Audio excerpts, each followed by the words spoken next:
Alphonse Daudet. Lettre de Montmoulin.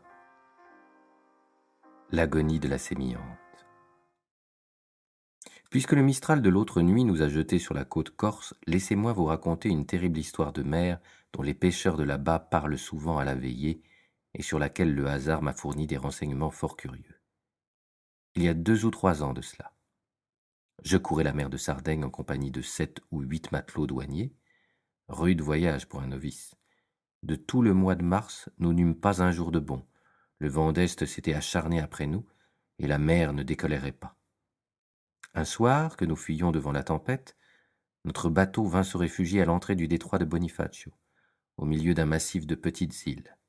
Leur aspect n'avait rien d'engageant. Grands rocs pelés couverts d'oiseaux, quelques touffes d'absinthe, des maquis de lentisques, et çà et là, dans la vase, des pièces de bois en train de pourrir. Mais ma foi, pour passer la nuit, ces roches sinistres valaient encore mieux que le rouf d'une vieille barque à demi pontée, où la lame entrait comme chez elle, et nous nous en contentâmes. À peine débarqués, tandis que les matelots allumaient du feu pour la bouillabaisse, le patron m'appela, et me montrant un petit enclos de maçonnerie blanche perdu dans la brume au bout de l'île. « Venez-vous au cimetière, me dit-il. »« Un cimetière, patron Lionetti? Où sommes-nous donc ?»« Aux îles Lavezzi, monsieur. C'est ici que sont enterrés les 600 hommes de la sémillante, à l'endroit même où leur frégate s'est perdue il y a 10 ans. Pauvres gens, ils ne reçoivent pas beaucoup de visites. C'est bien le moins que nous allions leur dire bonjour puisque nous voilà. » À peine débarqué, tandis que les matelots allumaient du feu pour la bouillabaisse, le patron m'appela et me montrant un petit enclos de maçonnerie blanche perdu dans la brume au bout de l'île, « Venez-vous au cimetière, me dit-il. »« Un cimetière, patron Lionetti? Où sommes-nous donc ? » ?»« Aux îles Lavezzi, monsieur. C'est ici que sont enterrés les 600 hommes de la sémillante, à l'endroit même où leur frégate s'est perdue il y a 10 ans. Pauvres gens. Ils ne reçoivent pas beaucoup de visites. C'est bien le moins que nous allions leur dire bonjour, puisque nous voilà. De tout mon cœur, patron. Qu'il était triste, le cimetière de la sémillante. Je le vois encore, avec sa petite muraille basse, sa porte de fer rouillée, dure à ouvrir, sa chapelle silencieuse, et des centaines de croix noires cachées par l'herbe. Pas une couronne d'immortels, pas un souvenir, rien. Ah, les pauvres morts abandonnés, comme ils doivent avoir froid dans leur tombe de hasard.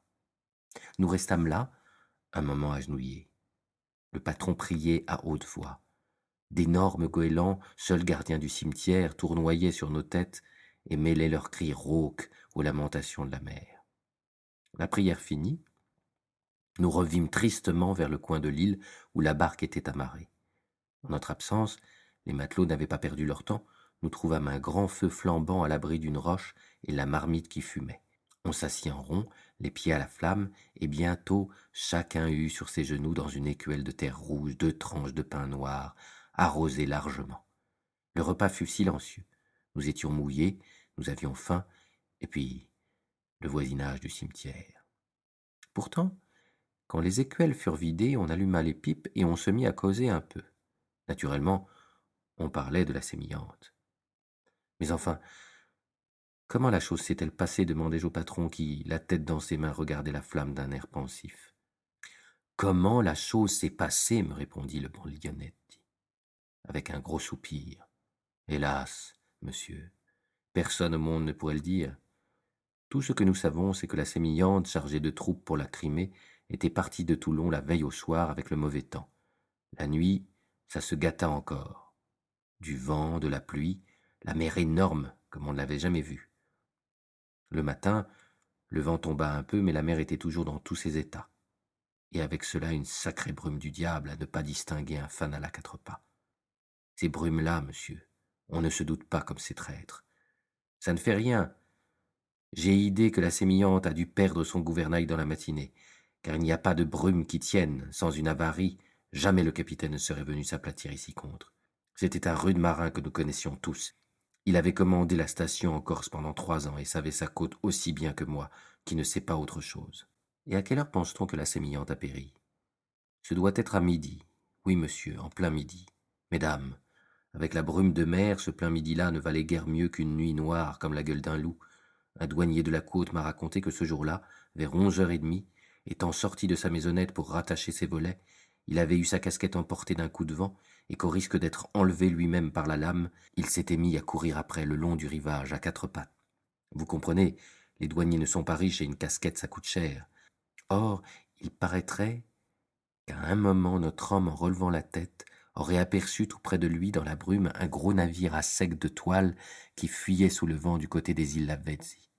Ce navire allait si vite, que le douanier n'eut guère le temps de bien voir. Tout fait croire cependant que c'était la sémillante, puisque, une demi-heure après, le berger des îles a entendu sur ces roches. Mais, précisément, voici le berger dont je vous parle, monsieur. Il va vous conter la chose lui-même. Bonjour, Palombo. Viens te chauffer un peu. N'aie pas peur. Un homme encapuchonné, que je voyais rôder depuis un moment autour de notre feu et que j'avais pris pour quelqu'un de l'équipage, car j'ignorais qu'il y eût un berger dans l'île, s'approcha de nous craintivement. C'était un vieux lépreux, aux trois quarts idiot, atteint de je ne sais quel mal scorbutique, qui lui faisait de grosses lèvres lippues, horribles à voir. On lui expliqua à grand-peine de quoi il s'agissait. Alors, soulevant du doigt sa lèvre malade, le vieux nous raconta qu'en effet, le jour en question, vers midi, il entendit de sa cabane un craquement effroyable sur les roches. Comme l'île était toute couverte d'eau, il n'avait pas pu sortir, et ce fut le lendemain seulement qu'en ouvrant sa porte, il avait vu le rivage encombré de débris et de cadavres laissés là par la mer. Épouvanté, il s'était enfui en courant vers sa barque pour aller à Bonifacio chercher du monde. Fatigué d'en avoir tant dit, le berger s'assit et le patron reprit la parole.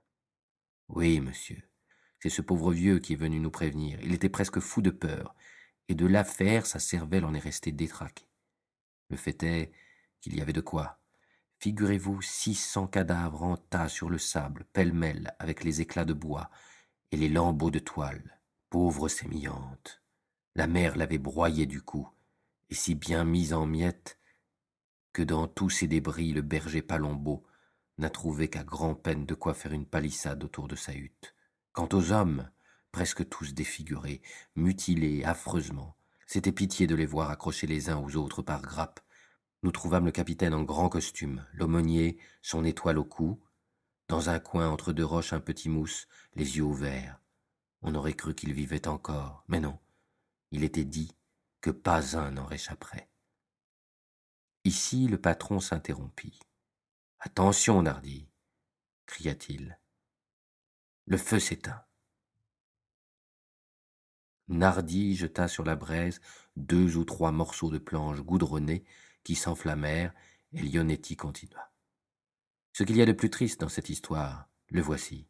3 semaines avant le sinistre, une petite corvette qui allait en Crimée comme la sémillante avait fait naufrage de la même façon, presque au même endroit.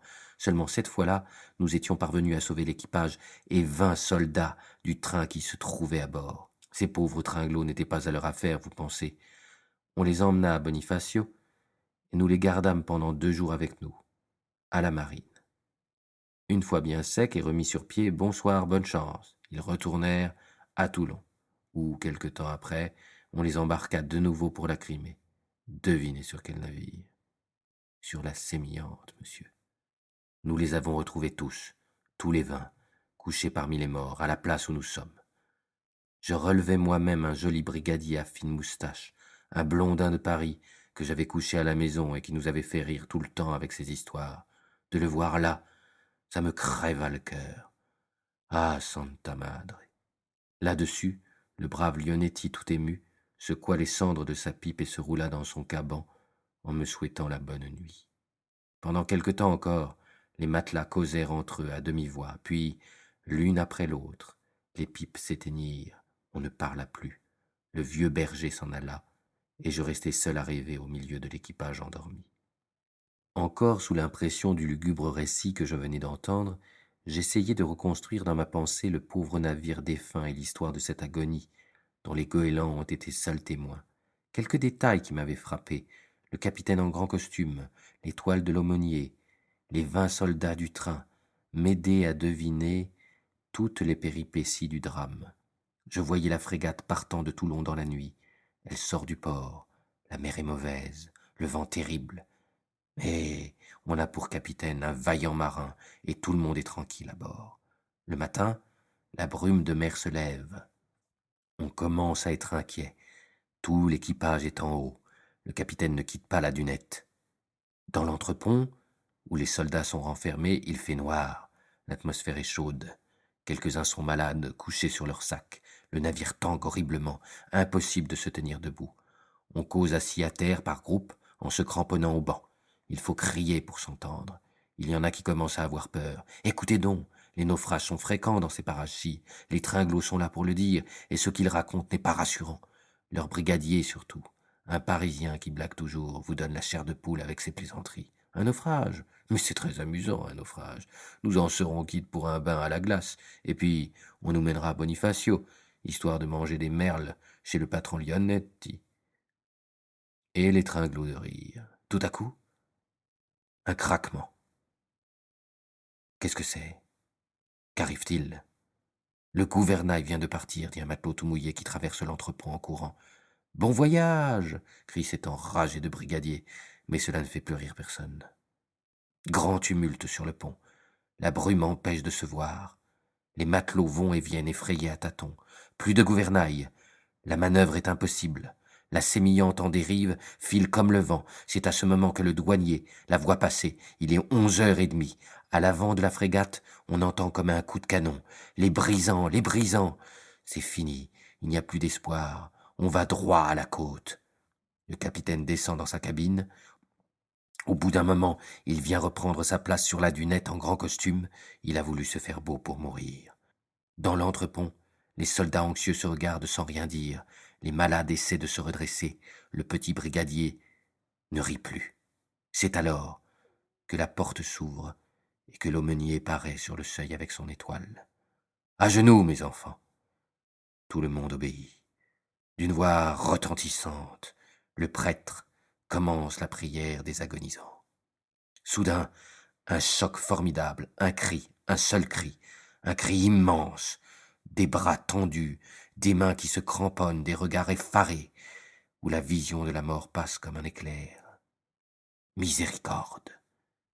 C'est ainsi que je passai toute la nuit à rêver, évoquant à 10 ans de distance l'âme du pauvre navire dont les débris m'entouraient. Au loin, dans le détroit, la tempête faisait rage, la flamme du bivouac se courbait sous la rafale, et j'entendais notre barque danser au pied des roches en faisant crier son amarre.